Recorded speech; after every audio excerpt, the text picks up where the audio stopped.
En este video vamos a hacer un repaso breve de las principales ideas sobre la evolución, su progreso histórico y cuáles fueron los principales aportes de los distintos científicos para consolidar esta teoría. Evolución en principio tenemos que decir que es únicamente sinónimo de cambio. Partiendo desde esa concepción podemos darle el sentido biológico que queremos al estudio de esta palabra y los procesos que conlleva. O sea que no hay que mezclarlo con ideas de las ciencias sociales, ni tampoco con lo que podría ser la evolución de los Pokémones, ni nada de esas cosas. Una de las primeras personas que se propuso entender cómo es que existía la diversidad de seres vivos fue Aristóteles, quien propuso la escala natural, donde él sostenía que había 4 grupos principales para clasificar. El primer grupo, que era el grupo de los objetos inanimados, como las rocas, el grupo del alma vegetal, donde estaban las plantas, el grupo del alma animal, donde estaban todos los animales, a excepción del hombre, y finalmente en la parte superior de esa escala estaba el ser humano. Posteriormente, y con el avance de la Iglesia Católica en cuanto al dominio de la sociedad, se plantearon dos ideas que estuvieron dominando la escena durante varios siglos y fueron la idea del creacionismo y el fijismo, que lo que básicamente proponían era que en algún momento hubo un dios que creó a las especies que hoy conocemos y esas especies se mantienen constantes desde aquella creación. No evidencian cambios, es decir, para poner un ejemplo, la gallina que conocemos nosotros en algún momento fue creada y desde aquel entonces, con el pasar de los años, en ningún momento sufrió ningún cambio. Esas ideas estuvieron bastante arraigadas a la sociedad durante varios siglos, como les comentaba, hasta que en algún momento empezaron a ser cuestionadas. Y una de las primeras personas que cuestionó a esas dos ideas fue Lamarck, quien propuso su teoría evolutiva del transformismo, la cual consta de 3 ideas básicas: la voluntad de cambio, la herencia de caracteres adquiridos y el uso y desuso de los órganos. Voluntad de cambio hace referencia a que el individuo posee internamente la intención de sobrevivir y que en función de eso se puede adaptar. La herencia de los caracteres adquiridos quería decir que si un individuo adquiría una característica ventajosa, probablemente se la podía pasar a sus hijos, a su descendencia, para que también la tuvieran y pudieran sobrevivir. Y el uso y desuso propone que si algún organismo dejaba de usar alguna de las partes de su cuerpo, esa parte se atrofiaba y por el contrario, si una de las partes de su organismo le era muy útil para la supervivencia, esa parte del cuerpo se mejoraba y servía para que el individuo sobreviviera. Si bien la teoría de Lamarck hoy por hoy sabemos que tiene varios conceptos erróneos, tenemos que darle la importancia que merece porque fue la primera que se atrevió a contradecir aquellas ideas dominantes que proponía la Iglesia. Entonces ese mérito debemos reconocerlo.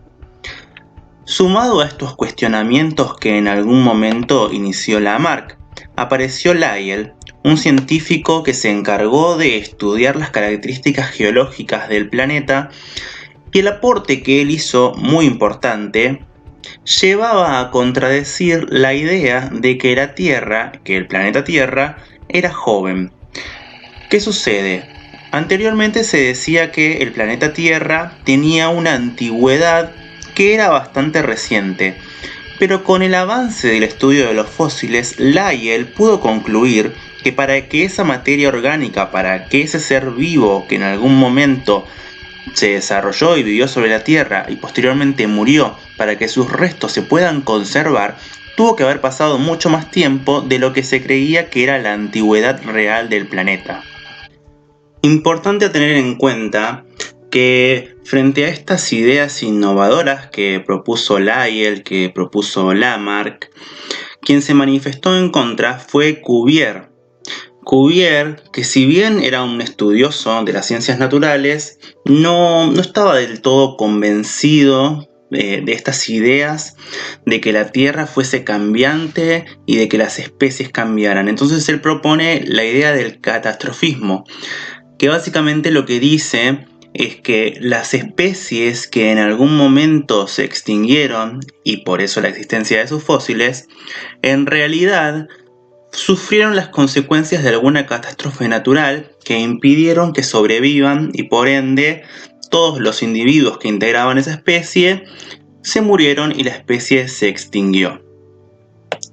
Si bien es cierto que hay muchas especies que se extinguieron, la verdad es que esa idea lo único que intentó hacer era sostener las ideas del fijismo y del creacionismo que inevitablemente en algún momento cayeron. Quienes dieron el salto más importante para la historia de la teoría evolutiva fueron sin duda Darwin y Wallace. Y acá hay que tener algo en consideración. Todos siempre tenemos presente a Darwin como quien propone la idea de la selección natural. Pero también lo hizo Wallace. Si bien no tiene la popularidad que tiene Darwin, Wallace también investigó y estudió la historia natural y cómo se desarrollaban las especies y llegó a las mismas conclusiones que Darwin. La diferencia es que Darwin tenía en aquel entonces, en el momento de la Sociedad Académica de Inglaterra, tenía mucho más allegados y tenía contactos que le permitieron publicar su libro y hacerse mucho más conocido que Wallace. No obstante, ambos llegaron a la misma conclusión, que es la idea de la selección natural, que básicamente propone que los individuos viven en el ambiente y ese ambiente impone distintas condiciones de temperatura, de disponibilidad de recursos, de competencias con otras especies o incluso competencias entre los mismos individuos de la misma especie.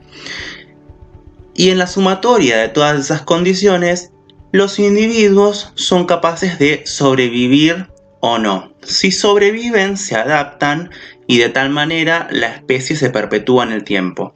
Si no logran adaptarse, esa especie lentamente va reduciendo la cantidad de individuos hasta que llega el momento donde se extingue.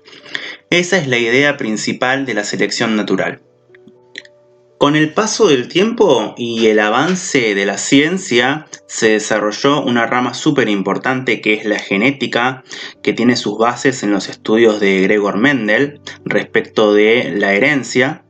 Y la genética fue un aporte súper fundamental para la evolución, para entender cómo es que los seres vivos logran adaptarse o no y cómo es que esas adaptaciones en algún punto están guardadas en la información que guarda su ADN. Entonces, de esa sumatoria, en la actualidad obtenemos el nuevo paradigma que es el de la teoría sintética de la evolución, la cual mantiene la idea de la selección natural, pero acompaña con un montón de conceptos y de informaciones nuevas.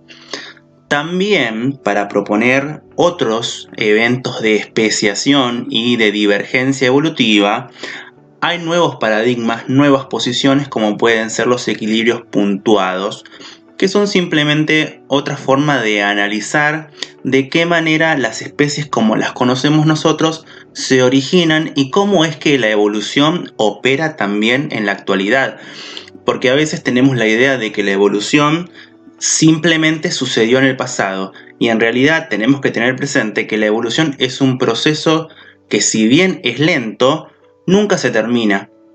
Nosotros, en lo que corresponde al tiempo biológico del ser humano, no podemos ver la evolución de una especie, pero sí podemos analizar lentamente y con el paso de las generaciones si es que alguna característica tiene más prevalencia, si es que otra no. Y lo que sí podemos constatar es lo que son las extinciones, que lo podemos ver constantemente. Entonces, este repaso es útil para poder luego analizar las características fundamentales y los distintos procesos que intervienen en lo que se conoce como la teoría sintética de la evolución, la cual reúne 5 ideas principales. En primera instancia, la selección natural, y a esa idea la acompañan la idea de mutación, la idea de flujo génico, la idea de deriva génica y la selección sexual, que es una variante de la selección natural.